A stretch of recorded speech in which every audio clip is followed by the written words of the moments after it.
नमस्कार दोस्तों। तो आज के वीडियो में हम देखने वाले हैं कि किसी भी कंपटीशन एग्ज़ाम में कट ऑफ किस तरह से डिसाइड की जाती है और ऐसा क्यों होता है कि ओबीसी को ज़्यादा रिजर्वेशन मिलने के बाद भी उसका कट ऑफ जो है वो ईडब्ल्यूएस से ज़्यादा जाता है। तो ये हम देखने वाले हैं, तो स्टार्ट करते हैं। सबसे पहले हम समझ लेते हैं कि जो कुछ कुछ चीज़ें हैं कट ऑफ डिसाइड करने में उनको, और फिर उसके बाद देखेंगे कैसे कट ऑफ डिसाइड होता है। सबसे पहले अगर एसएससी या फिर बड़े एग्ज़ाम्स की बात करें जिसमें एक से ज़्यादा शिफ्ट में एग्ज़ाम होता है, अगर एक से ज़्यादा शिफ्ट में एग्ज़ाम होता है तो फिर उसमें नॉर्मलाइजेशन होता है। नॉर्मलाइजेशन में क्या होता है कि अगर कोई शिफ्ट इजी होती है तो उसके बच्चों के ज़्यादा मार्क्स आ जाते हैं तो उनको कम किया जाता है, और जो शिफ्ट टफ रहती हैं उसमें एवरेज जो बच्चे रहते हैं उनके मार्क्स कम रहते हैं तो उनके मार्क्स को बढ़ाया जाता है। तो इनको कुछ प्रोसेस से, जो भी इनकी प्रोसेस रहती है कम ज़्यादा की, उसके हिसाब से एक नॉर्मलाइज्ड मार्क्स किया जाता है कि जिनके टफ पेपर थे और जिनको ईजी पेपर थे उनके मार्क्स में ज़्यादा फ़र्क ना आए।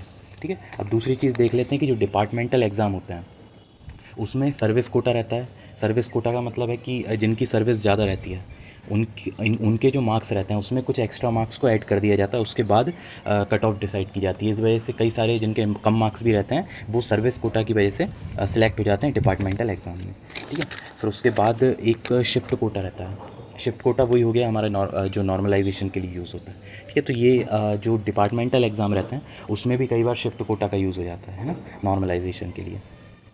फिर उसके बाद जो सबसे इम्पॉर्टेंट आता है नंबर ऑफ़ सीट्स कोटा। इसी की वजह से जो ईडब्ल्यूएस है उसका कट ऑफ ओबीसी से कम जाता है, जबकि 17% ज़्यादा रिजर्वेशन मिलता है ओबीसी को ईडब्ल्यूएस के मुकाबले, है ना। तो इसको हम बाद में और अच्छे से देखेंगे इस वीडियो में लास्ट में, ईडब्ल्यूएस और ओबीसी का क्या फंडा रहता है। तो अभी हम स्टार्ट करते हैं। तो हम यहाँ पे एक डेमो लेते हैं, एक मॉक जो सीट्स रहती हैं वो देख के चलते हैं। तो नंबर ऑफ़ सीट्स जो हैं वो हमें 15 दी गई हैं। ठीक है। जिसमें से 7 यूआर के लिए रिज़र्व हैं, 4 ओबीसी के लिए, एससी के लिए 2 और एसटी के लिए भी 2। उसके बाद नंबर ऑफ़ स्टूडेंट्स 30 हैं। ठीक है। 30 स्टूडेंट्स में से हम 15 को सिलेक्ट करेंगे। उसके बाद मैक्सिमम मार्क्स 100। ठीक है। उसके बाद ये मार्क्स का पूरा डेटा है,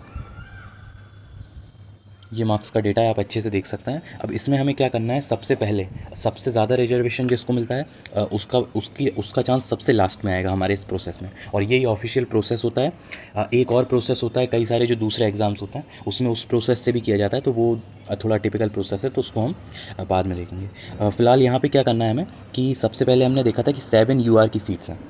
तो इस जो डेटा है इसमें 92 यूआर के मार्क्स हैं, 97 यूआर के मार्क्स हैं, 69 एसटी के मार्क्स हैं। तो इसको हमें ऐसे अरेंज कर लेना है कि टॉप 7 जो हैं वो हमें मिल जाए, है ना। फिर उसमें डिपेंड नहीं करता कि उसकी कैटेगरी क्या है, सिर्फ मार्क्स के हिसाब से टॉप 7 को हमको इसमें से छांट लेना है और उसको ऐसे रख देना है। ये देखिए ऐसे, ये तो क्वालिफाई, ये जो 99 एसटी, 97 यूआर, ये लोग क्वालिफाई करें हैं, लेकिन ये किस कोटे में क्वालिफाई करें, यूआर में। मतलब एक ओबीसी का भी आ गया है इसमें, 99 एसटी, मतलब एक एसटी का भी यूआर में क्वालिफाई कर गया है। ठीक है। तो यूआर की जो सीट्स थी जो कि 7 थी उसमें से उसको कितनी मिल पाई हैं, 1 2 3 4 और ये वाली 5, सिर्फ 5 सीट मिली हैं 7 में से। ठीक है। बाकी जो एसटी और ओबीसी है ये इसमें क्वालिफाई कर गए हैं। तो अब आप समझ गए होंगे कि इतना ज़्यादा कट ऑफ यूआर का क्यों जाता है, क्योंकि जो टॉप जितने भी लोग हैं उनमें से जो टॉप के लोग हैं वो उसमें यूआर के कोटे में चले जाते हैं, भले चाहे ज़्यादा सीटें होती हैं फिर भी वो सभी उसमें क्वालिफाई कर जाते हैं, इसलिए यूआर का कट ऑफ बहुत हाई चला जाता है। इसके बाद हम आते हैं ओबीसी पे, क्योंकि सेकंड नंबर पे जो सबसे कम रिजर्वेशन मिलता है वो वैसे तो ईडब्ल्यूएस को मिलता है, लेकिन हम इसमें डेमो ले रहे हैं तो उसमें हम सेकंड नंबर पे ओबीसी को लेके चलते हैं। ठीक है। तो यहाँ पे ये जो मार्क्स थे जिसमें से हमने टॉप अभी छांटे थे उसमें से सबसे पहले तो जितने भी मार्क्स टॉप 7 में आ गए हैं उनको हमने इसमें से रिमूव कर दिया। आप देख सकते हैं ये सारी स्पेस खाली हैं, और जितने भी यूआर के बाकी के बचे हुए थे जो टॉप 7 में नहीं भी आए थे उसको भी हमने हटा दिया है, क्योंकि अब यूआर का जितना भी कोटा था वो एंड हो गया है। तो अब ओबीसी, एसटी और एससी सिर्फ यही बस बचा हुआ है ना। मैंने बाकी की कैटेगरीज़ को नहीं लिया है क्योंकि मुझे आपको सिर्फ समझाना है, इसलिए मैंने इसमें सिर्फ 4 कैटेगरी लिए हैं। अब इसमें से क्या करना है हमको कि ओबीसी के लिए 4 सीट्स रिजर्व हैं। ठीक है। तो अब हमने यूआर को तो इसमें से हटा ही दिया है। अब इस डेटा में से टॉप के जो 4 हैं उनको हमको अरेंज कर लेना है। ठीक है। तो अब इसके बाद हमने इसको अरेंज किया है, ये यूआर के हो गए थे। उसके बाद ये ओबीसी के 4 जो हैं इसके लिए हमने अरेंज किया है। इसमें से 89 फर्स्ट नंबर का ओबीसी है, सेकंड नंबर का एससी वाला है, एसटी फिर एससी। तो अब देख सकते हैं आपकी ओबीसी, पूरे ओबीसी की जितनी भी सीट्स थी उसमें से सिर्फ एक ओबीसी वाला निकला है। ठीक है। 4 सीट्स में से सिर्फ एक ओबीसी वाला निकला है। उसके बाद बाकी के एससी, एसटी, एससी वाले निकले हैं। फिर इसके बाद आगे चलते हैं। तो इसके बाद हमने क्या किया है, जैसे उसमें यूआर की हटा दी थी वैसे ही इसमें से ओबीसी की जितनी भी सीट्स हैं वो सारी की सारी ओबीसी कैटेगरी के जितने भी पर्सन हैं उन सबको हमने इसमें से रिमूव कर दिया है, और साथ ही साथ जो एसटी एससी के भी जो क्वालिफाई करे थे ऊपर, उनको भी हमने इसमें से रिमूव कर दिया है। तो अब हमारे पास सिर्फ एससी और एसटी के जो स्टूडेंट्स हैं बस वो बचे हैं। उसके बाद थर्ड नंबर पे सबसे कम रिजर्वेशन किसको मिलता है? एससी को मिलता है, अगर ईडब्ल्यूएस को अभी हम हटा के चलें तो इसमें से अब एससी की कितनी सीट्स थी हमारे पास अवेलेबल? सिर्फ 2 सीट्स थी, है ना। तो अब इस डेटा को हमको ऐसे अरेंज करना है कि टॉप 2 हमारे मिल जाएँ। तो यहाँ पे हम नीचे आते हैं कि यूआर हो गया, ओबीसी हो गया, उसके बाद एससी एसटी। तो इसमें एससी में क्वालिफाई कराना है, तो अब एसटी वाले के भी ज़्यादा नंबर हैं 77, तो पहले ये क्वालिफाई कर जाएगा एससी कोटा में ही, फिर एससी वाला भी एससी कोटा में करेगा, ठीक है। तो एसटी वाला काय में कर गया? एससी कोटा में। तो एससी की जो 2 सीट थी उसमें से एक एसटी वाला ले गया है, सिर्फ एक ही एससी वाला लेके गया है, ठीक है। अब आप समझ गए होंगे कि ये 3 कैटेगरी को हमने क्वालिफाई करा दिया। अब इसके बाद 2 सीट्स बचती हैं एसटी की। यहाँ पे हमने जितने भी पहले हो चुके हैं सिलेक्ट उनको हटा दिया है, और एसटी वाले भी जो सिलेक्ट हो चुके हैं उनको भी हटा दिया है। तो अब सिर्फ इसमें एसटी के स्टूडेंट्स बचे हैं, ठीक है। अब एसटी के लिए 2 सीट्स रिजर्व हैं, तो इसमें से भी हम टॉप से इसको जो टॉप 2 रहेंगे सिर्फ उनको ही लेंगे, ठीक है। तो इसमें कौन है टॉप 2? एक 72 और दूसरा भी 72 है, ठीक है। तो यहाँ नीचे आके ये हमने लास्ट में 72 एसटी 70 ये एसटी कोटे से क्वालिफाई कर गए हैं। तो अब आपको पता चला होगा कि जो हमारी मेन लिस्ट थी उसमें लगभग शायद 9 या 10 यूआर के थे, जिसमें से मात्र 5 लोग बस क्वालिफाई करें, ठीक है। ये यहाँ पे सिर्फ 5, 4 ये और 1 यूआर। ओबीसी की शायद 8-9 लोग थे उसमें, जिसमें से सिर्फ 2 लोग क्वालिफाई करें, एक यूआर कोटे में और एक ओबीसी कोटे में। उसके बाद एससी एसटी के कम ही लोग थे, फिर भी वो ज़्यादा क्वालिफाई कर गए हैं ना। कोई ओबीसी कोटे में कर गया है, कोई यूआर कोटे में कर गया है, एससी कोटे में कर गए हैं एसटी के।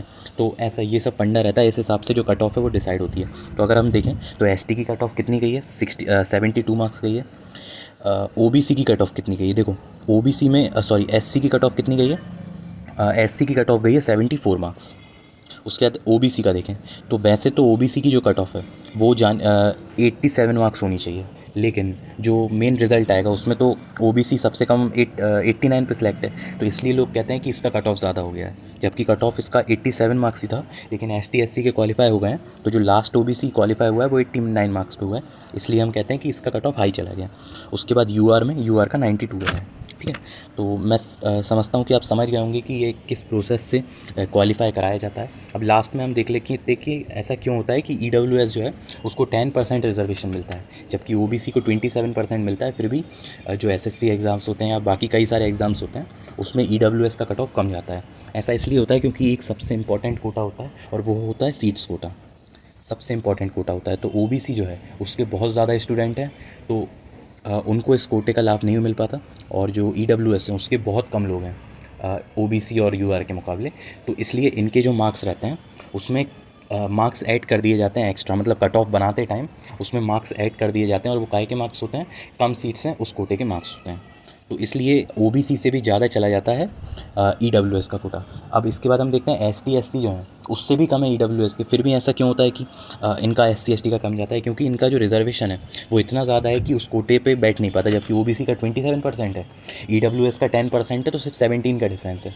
तो वो जो है वो सीट्स कोटा जो है वो कर देता है, हटा देता है। लेकिन यहाँ पे एससी एसटी को ज़्यादा रिजर्वेशन मिलता है, इस वजह से ईडब्ल्यूएस जो है इसका कट ऑफ इन दोनों से ज़्यादा ही जाता है, जबकि ओबीसी से कम जाता है।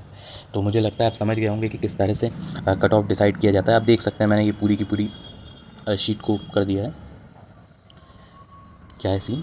तो अगर आपको वीडियो पसंद आई है तो आप इस वीडियो को लाइक कर सकते हैं, इस चैनल को सब्सक्राइब कर सकते हैं, बेल आइकन दबा सकते हैं। कोई भी इन्फॉर्मेटिव वीडियो रहती है तो इस चैनल पे मैं सबसे पहले लेके आता हूँ। और आप इस वीडियो को शेयर कर सकते हैं अगर आप चाहते हैं कि बाकी लोगों को पता चले कि किस तरह से किसी भी कॉम्पिटिशन एग्ज़ाम में कट ऑफ डिसाइड किया जाता है।